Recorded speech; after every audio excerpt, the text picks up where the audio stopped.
All right, all right, all right, all right, all right, all right, all right. Just making sure that we are live and on pace as intended.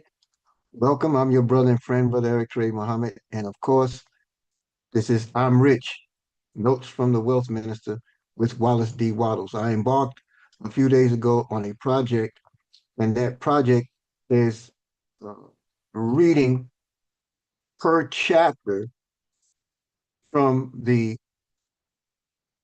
compilation, The Science of Success, which is a trilogy of three prosperity classics from Mr. Wallace D. Wattles, all published in 1910. And this series that I'm reading from is The Science of Getting Rich. And our first installment included the preface and chapter one, right, which is the right to be rich.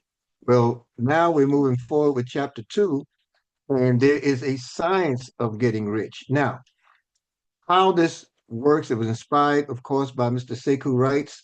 Go to sekouwrights.com, Wrights spelled Writes, Sekou, Sekou, sekouwrights.com. Phenomenal gentleman uh, uh, uh, with a phenomenal knowledge base. I consider him a grassroots guru. I don't know how else to describe him, but what he shares in the financial spectrum is phenomenal. And I learned this through via a podcast that he was doing. And it just so happens I had it on Audible. And when I heard it and then purchased it and then went on to review the summary, I was so inspired, the introduction rather, I was so inspired. I just could not put the work down. And I decided to move forward to help to galvanize us as a community and a group on those things that have made me successful, those things that have pushed me towards my goal of $1 million monthly income. And I want to share with you from the perspective of Mr. Waddles. So I share the chapter, and whatever inspires me in the chapter, I share that before concluding. Okay. So here we go. Chapter two, there is a science of getting rich. Oh, by the way, you can subscribe to our channel here, the Wealth Minister channel. You can share it out with others, whether you subscribe or not. But I do want to see your thumbs up or thumbs down as to whether or not you find this beneficial. And of course, you can always leave comments. All right, chapter two, there is a science of getting rich. There is a science of getting rich, and it is an exact science. There's a science of getting rich, and it's an exact science, like algebra or arithmetic. There are certain laws which govern the process of acquiring riches. Once these laws are learned and obeyed by any man, he will get rich with mathematical certainty. The ownership of money and property comes as a result of doing things in a certain way. Those who do things in this certain way, whether on purpose or accidentally, will accidentally get rich.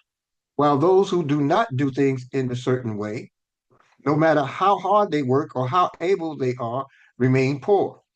It is a natural law that like causes always produces like effects, and therefore, any man or woman who learns to do things in this certain way will infallibly get rich. That the above statement is true is shown by the following facts. Getting rich is not a matter of environment. For if it were, all the people in certain neighborhoods would become wealthy. The people in one city would all be rich, while those of other towns would all be poor. Or the inhabitants of one state would roll in wealth, while those of an adjoining state would be in poverty. But everywhere we see rich and poor living side by side in the same environment and often engaged in the same vocations, when two men are in the same locality and in the same business, and one gets rich while the other remains poor, it shows that getting rich is not primarily a matter of environment. Some environments may be more favorable than others, but then two men in the same business are in the same neighborhood. I'm sorry, but when two men strike, restarting a sentence, some environments may be more favorable than others, But when two men in the same business are in the same neighborhood and one gets rich while the other fails, it indicates that getting rich is the result of doing things in a certain way. And further, the ability to do things in this certain way is not due to solely to the possession of talent, for many people who have great talent remain poor, while others who have very little talent get rich. Studying the people who have got rich, we find that they are an average lot in all respects, having no greater talents and abilities than other men. It is evident that they do not get rich because they possess talents and abilities that other men have not, but because they happen to do things in a certain way. Getting rich is not the result of saving rather, or thrift. Many very penurious people are poor, while free spenders often get rich. Nor is getting rich due to doing things with others, doing things which others fail to do.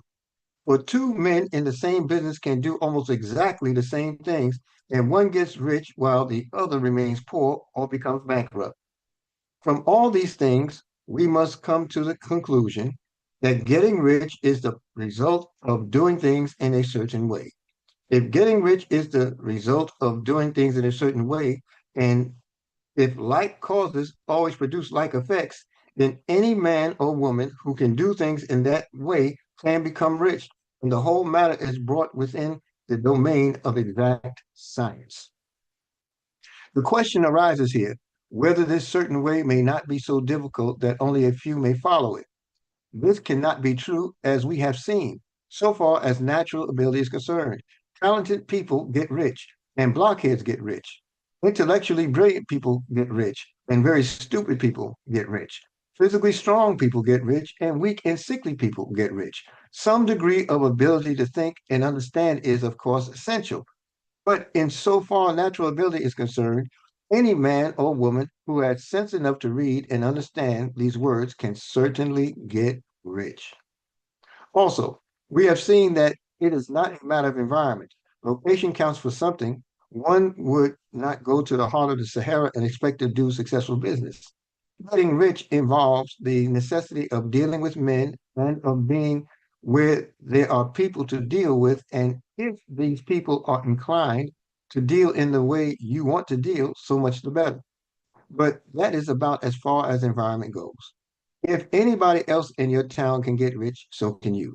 And if anybody else in your state can get rich, so can you. Again, it is not a matter of choosing some particular business or profession. People get rich in every business and in every profession, while their next door neighbors in the same vocation remain in poverty. It is true that you will do best in a business that you like and which is congenial to you. And if you have certain talents that are well developed, you will do better in a business that calls for the exercise of those talents. Also, you will do best in a business which is suited to your locality. An ice cream parlor would do better in a warm climate than in Greenland. And a salmon fishery will succeed better in the Northwest than in Florida, where there are no salmon. But aside from these general limitations, getting rich is not dependent, rather, upon your engagement in some particular business, but upon your learning to do things in a certain way. If you are now in business and anybody else in your locality is getting rich in the same business while you are not getting rich, it is because you are not doing things in the same way that the other person is doing them.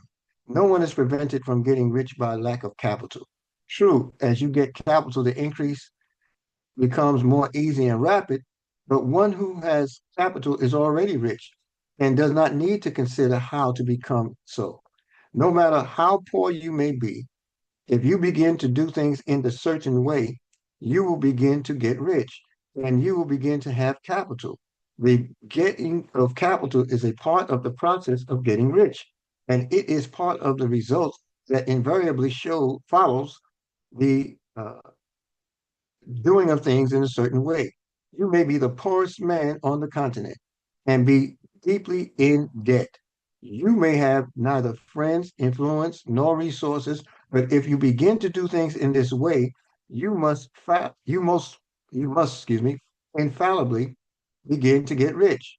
for like causes much for like causes must produce like effects. If you have no capital, you can get capital. If you are in the wrong location, you can go to the right location. And you can do so by beginning in your present business and in your present location to do things in a certain way, which causes success. That concludes that chapter. I want to share with you what I just drew from it. There's a lot of priming of the pump that Mr. Wallace does related to the certain way. Throughout the book, certain, the C is capitalized in certain, and the W is capitalized in way. So there's a systematic process that he's introducing us to, and he's removing all the elephants that crowd the room in our mind as to why we can't do a thing, what we lack, and all that kind of stuff. He destroys the idea of lack by showing us those things that we normally rely on as excuses have no bearings at all. Environment doesn't have much of a bearing. Skill set doesn't have much of a bearing. Education doesn't have much of a bearing. Awareness is essential, but he said you can be stupid, you can be sick, you can be in poor health, and you can still gain riches, wealth. How is that possible? When we enact in a certain way. That's part of my takeaway. Getting a capital is part of the process of getting rich. So you don't need to have the capital, it will come. I was taught by my mentor, Dr. Ty Best. He said, first you'll be free, then you'll be rich, then you'll be wealthy.